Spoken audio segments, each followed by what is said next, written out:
Story की शुरुआत दी Avengers के इवेंट्स के 2 साल बाद यानी 2014 में होते हैं।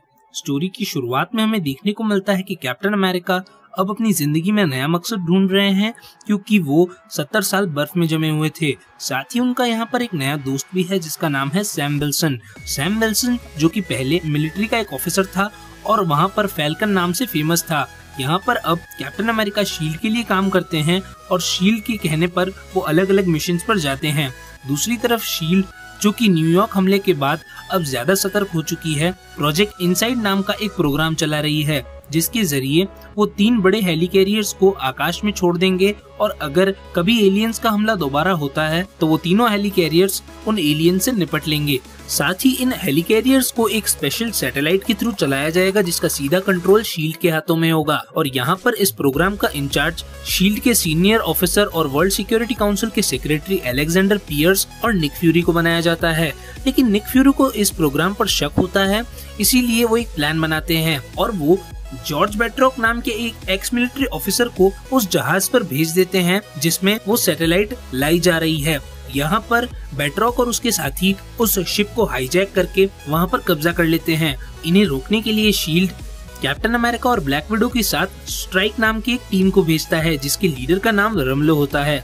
यहाँ पर स्ट्राइक और कैप्टन अमेरिका जाकर बेट्रॉक से निपटते हैं और जहाज पर अपना कंट्रोल पा लेते हैं। वहीं ब्लैक विडो उस जहाज में जाकर उस सैटेलाइट से प्रोजेक्ट इनसाइड का सारा डाटा कॉपी कर लेती है और अब ये लोग दोबारा शील्ड के हेडक्वार्टर्स में आ जाते हैं। लेकिन जब निक फ्यूरी के हाथ वो डेटा लगता है तो वो उसे नहीं ओपन कर पाते और उनका शक यकीन में बदल जाता है कि प्रोजेक्ट इनसाइड के जरिए जरूर कुछ बुरा होगा। इसीलिए वो अलेक्जेंडर पियर्स के पास जाकर उन्हें समझाते हैं कि हमें इस प्रोग्राम को कुछ दिनों तक रोक देना चाहिए। इतना कहकर वो यहाँ से जाने लगते हैं, लेकिन रास्ते में उन पर स्ट्राइक के सोल्जर्स और कुछ पुलिस वाले मिलकर हमला कर देते हैं। लेकिन निक फ्यूरी की गाड़ी बहुत ज्यादा पावरफुल होती है, इसीलिए वो उनसे कुछ देर तक लड़ाई करते हैं और यहाँ से निकलने की कोशिश करते हैं। पर तब यहाँ एंट्री होती है विंटर सोल्जर की। यहाँ पर वो निक फ्यूरी को मारने आता है, लेकिन निक फ्यूरी टाइम पर अपनी गाड़ी से किसी तरह निकलकर वहाँ से भाग जाते हैं और किसी तरह वो कैप्टन अमेरिका के घर पर पहुंच जाते हैं, जहां पर वो कैप्टन को बताते हैं कि शील्ड में अब बुरे लोगों का कब्जा है और साथ ही प्रोजेक्ट इनसाइड के जरिए कुछ बुरा होने वाला है। लेकिन इससे पहले कि वो कैप्टन को कुछ और बता पाते, विंटर सोल्जर नाम का वो हत्यारा यहाँ पर आकर निक फ्यूरी को गोली मार देता है। लेकिन मरने से पहले निक फ्यूरी उस पेन ड्राइव को कैप्टन के हवाले कर देते हैं जिसमें प्रोजेक्ट इनसाइड का सारा डाटा होता है और यहाँ से न तो कैप्टन उस विंटर सोल्जर को पकड़ पाते हैं और न ही निक फ्यूरी को बचा पाते हैं। नतीजन निक फ्यूरी की मृत्यु हो जाती है और अगले दिन स्टीव को अलेक्जेंडर पियर्स अपने पास बुलाते हैं और वो स्टीव को बहकाकर निक फ्यूरी को गलत बताकर उससे जानकारी निकलवाने की कोशिश करते हैं। पर कैप्टन अमेरिका को अलेक्जेंडर पियर्स के इरादों पर शक होता है, इसीलिए वो उसे कुछ भी नहीं बताते और यहाँ से जाने लगते हैं। शील्ड से निकलते वक्त एलिवेटर में स्ट्राइक के बहुत सारे सोल्जर्स और उनका लीडर रमेलो आकर कैप्टन पर हमला भी कर देते हैं, पर कैप्टन अमेरिका उन सब से निपटकर यहाँ से भाग जाते हैं। और अब अलेक्जेंडर पियर्स कैप्टन अमेरिका को एक क्रिमिनल घोषित कर देता है और शील्ड और स्ट्राइक के लोगों को ऑर्डर देता है कि जहाँ पर भी उन्हें कैप्टन अमेरिका देखने को मिले उन्हें जान से मार दिया जाए। अब कैप्टन अमेरिका नताशा के पास जाते हैं जिसकी मदद से वो उस पेन ड्राइव को डिकोड करने की कोशिश करते हैं, पर नताशा के हाथ कुछ नहीं लगता। पर उसे पता चल जाता है कि इस प्रोग्राम का डाटा न्यू जर्सी में बनाया गया था और अब कैप्टन अमेरिका और नताशा न्यू जर्सी में पहुंच जाते हैं जहां पर उन्हें एक पुराना मिलिट्री का कैंप देखने को मिलता है और जब वो उस कैंप के अंदर जाते हैं तो उन्हें एक बहुत बड़ा सुपर कंप्यूटर देखने को मिलता है और जब वो उसे शुरू करते हैं तो उन्हें पता चलता है कि ये डॉक्टर आर्निम जोला का दिमाग है जिसे आर्टिफिशियल इंटेलिजेंस के रूप में एक प्रोग्राम बनाकर इस कंप्यूटर में स्टोर किया गया है। आर्निम जोला जो कि कभी रेड स्कल और हाइड्रा का साइंटिस्ट था, उसे शील्ड ने कभी पकड़ा था और अपने साथ काम करने का ऑफर दिया था क्योंकि आर्निम जोला एक बहुत स्मार्ट आदमी था। लेकिन आर्निम जोला बहुत चालाक था, उसने शील्ड के साथ रहते रहते शील्ड में नई हाइड्रा को जन्म दे दिया और बहुत सारे लोगों का ब्रेन वॉश करके उन्हें अपने साथ काम करने के लिए मजबूर कर दिया। और अब शील्ड और स्ट्राइक के बहुत सारे एजेंट्स हाइड्रा के लिए काम करते हैं और नई हाइड्रा के लीडर का नाम है अलेक्जेंडर पियर्स। और यहाँ पर उन्हें पता चलता है कि प्रोजेक्ट इनसाइड के जरिए अलेक्जेंडर पियर्स और हाइड्रा मिलकर एलियंस या बाहरी खतरों का नहीं बल्कि उन लोगों का सामना करेंगे जो कि हाइड्रा के लिए खतरा बनेंगे। हाइड्रा एक ऐसा ऑर्गेनाइजेशन जिसे रेड स्कल ने बनाया था और इन लोगों का मानना है कि अगर दुनिया में खुशहाली लानी है तो लोगों से उनकी आजादी छीन लो और उन्हें अपना गुलाम बना लो। लेकिन क्योंकि कैप्टन अमेरिका ने कभी रेड स्कल और हाइड्रा को हरा दिया था, इसीलिए अब ये लोग सीक्रेटली काम करते हैं। अब कैप्टन अमेरिका और नताशा को पूरी जानकारी मिल जाती है, लेकिन तभी यहाँ पर एक जोरदार धमाका होता है।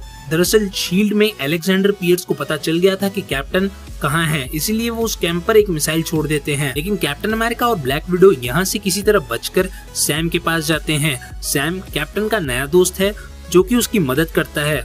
यहाँ से कैप्टन अमेरिका, फैल्कन और ब्लैक विडो मिलकर जेस्पर सिटफल नाम के एक शील्ड के एजेंट को उठा लेते हैं और उससे सारी जानकारी निकलवा लेते हैं, क्योंकि वो भी एक हाइड्रा का एजेंट था। और अब उसे लेकर ये लोग शील्ड के हेडक्वार्टर्स की ओर रवाना हो जाते हैं। दूसरी तरफ अलेक्जेंडर पियर्स को भी पता चल जाता है कि जेस्पर सिटफल ने हाइड्रा की सारी जानकारी कैप्टन को दे दी है, इसीलिए वो विंटर सोल्जर और शील्ड के एजेंट्स के जरिए जेस्पर सिटफल को मार देते हैं और कैप्टन की टीम पर हमला करते हैं। यहाँ पर इनकी लड़ाई के बीच में उस विंटर सोल्जर का मास्क भी गिर जाता है और अब हमें पता चलता है कि ये विंटर सोल्जर और कोई नहीं बल्कि कैप्टन का पुराना दोस्त बकी बार्न्स है। और ये वही है जो कभी कैप्टन अमेरिका के साथ आर्निम ज़ोला को पकड़ने के लिए एक ट्रेन में गए थे और वहाँ से बहुत ऊंचाई से गिरने की वजह से कैप्टन को लगा था कि बकी मारा जा चुका है, पर बकी को आर्निम ज़ोला और हाइड्रा के साइंटिस्ट ने उठाकर उसे सुपर सोल्जर बनाया और उसे एक नया हाथ दिया, क्योंकि उसका हाथ भी पूरी तरह से कट चुका था। और यहाँ पर हाइड्रा के लोग उसे एक हथियारे की तरह बहुत सालों तक इस्तेमाल करते रहे और जैसे ही उसका इस्तेमाल खत्म हो जाता वो उसे जमा देते, जिसकी वजह से उसकी उम्र नहीं बढ़ पाती थी और वो एक ही एज में रहता था और उसे कुछ याद भी नहीं रहता था। लेकिन इससे पहले कि कैप्टन विंटर सोल्जर को रोक पाते, यहाँ पर शील्ड के एजेंट्स कैप्टन अमेरिका और उनकी टीम को मारने के लिए ले जाते हैं और इनके एजेंट्स में से एक मारिया हिल भी होती है जो उन्हें किसी तरह बचाकर निक फ्यूरी के बेस तक ले जाती है। और यहाँ पर कैप्टन अमेरिका को पता चलता है कि निक फ्यूरी मरे नहीं थे, बल्कि वो मरने का नाटक कर रहे थे ताकि वो सीक्रेटली हाइड्रा के प्लान का पर्दाफाश कर सके और उन्हें रोक सके। और यहाँ पर निक फ्यूरी कैप्टन को अपना प्लान बताते हैं। दरअसल निक फ्यूरी ने एक बैकअप प्लान बनाया था जिसके अंदर उन्होंने 3 ऐसी चिप्स बनाई थी जिनके जरिए वो उन हेलिकैरियर्स को कंट्रोल कर सकते थे। लेकिन यहाँ पर कैप्टन निक फ्यूरी को साफ कर देते हैं कि इस मिशन के बाद शील्ड भी खत्म हो जाएगा। दूसरी तरफ Alexander Pierce world security council के लोगों के साथ मिलकर इसकी लॉन्चिंग को शुरू करने वाले हैं, लेकिन तभी कैप्टन अमेरिका मारिया हिल और सैम के साथ शील्ड के हेडक्वार्टर्स में जाकर वहां पर अनाउंस करता है कि शील्ड में हाइड्रा के एजेंट्स मिले हुए हैं और प्रोजेक्ट इनसाइट के जरिए वो मासूम लोगों का अपना निशाना बनाना चाहते हैं। इसीलिए शील्ड के ईमानदार ऑफिसर्स और हाइड्रा के एजेंट्स के बीच में एक जंग छिड़ जाती है। लेकिन क्योंकि हाइड्रा के एजेंट्स ज्यादा थे, इसीलिए एजेंट रमेलो किसी तरह उन हेलिकैरियर्स को लॉन्च कर देता है। लेकिन तब तक कैप्टन अमेरिका और सैम विल्सन उन हेलिकैरियर्स में जाकर उन चिप्स को लगाना शुरू कर देते हैं। 2 हेलिकैरियर्स में चिप्स लगाने के बाद जब वो तीसरे हेलिकैरियर में जाते हैं, तब यहाँ पर आता है विंटर सोल्जर यानी कि बकी बार्न्स और वो सैम के विंग्स को तोड़कर उसे नीचे फेंक देता है। लेकिन सैम किसी तरह बच जाता है और अब कैप्टन अमेरिका और विंटर सोल्जर के बीच में एक फाइट होने लग जाती है। वहीं दूसरी तरफ हाइड्रा के एजेंट्स अब पूरी दुनिया में मासूम लोगों को निशाना बनाकर उन हेलिकैरियर्स को शुरू करने वाले हैं। लेकिन तब तक किसी तरह कैप्टन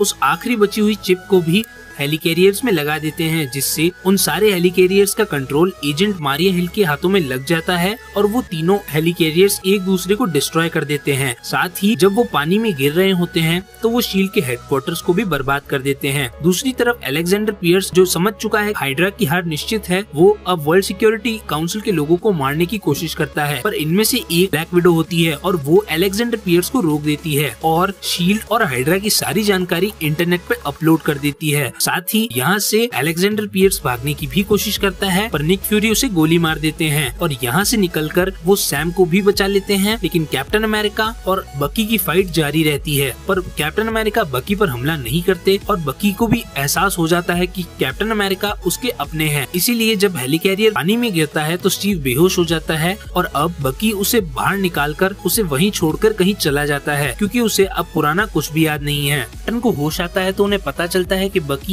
वहां से फरार हो चुका है। साथ ही गवर्नमेंट के एजेंट्स और पुलिस वालों ने हाइड्रा के बचे हुए एजेंट्स को भी अब कैद कर लिया है। और क्योंकि ब्लैक विडो ने हाइड्रा और शील्ड की सारी जानकारी इंटरनेट पर अपलोड कर दी थी, सरकार उससे इस सारी जानकारी का जवाब मांगती है, लेकिन वो लोग उसे अरेस्ट नहीं कर सकते क्योंकि दुनिया को आज भी एवेंजर्स की जरूरत है। और निक फ्यूरी जो कि अब पूरी दुनिया के लिए मर चुके हैं, अब वो सीक्रेटली हाइड्रा के उन एजेंट्स को पता लगाएंगे जो दुनिया भर में छुपकर एक नए हाइड्रा को जन्म दे रहे हैं। साथ ही अब कैप्टन अमेरिका भी सैम के साथ मिलकर एक नया मिशन चुन लेते हैं, जिसमें वो अपने दोस्त बकी बार्न्स को ढूंढकर उसकी याददाश्त लौटाएंगे और उसे दोबारा ठीक कर देंगे। और इस कहानी के अंत में हमें देखने को मिलता है कि सोकोविया नाम के देश में बैरन स्ट्रकर नाम का एक आदमी जो कि हाइड्रा के लिए काम करता है, वो लोकी के उस सेप्टर के जरिए बहुत सारे लोगों पर एक्सपेरिमेंट कर रहा है, लेकिन उनमें से सिर्फ 2 लोग ही बच पाते हैं, जिनके नाम है वांडा मैक्सिमोफ और पिएट्रो मैक्सिमोफ, और इनके पास अब सुपर पावर्स आ जाती है। और इसी के साथ ये मूवी यहीं खत्म होती है।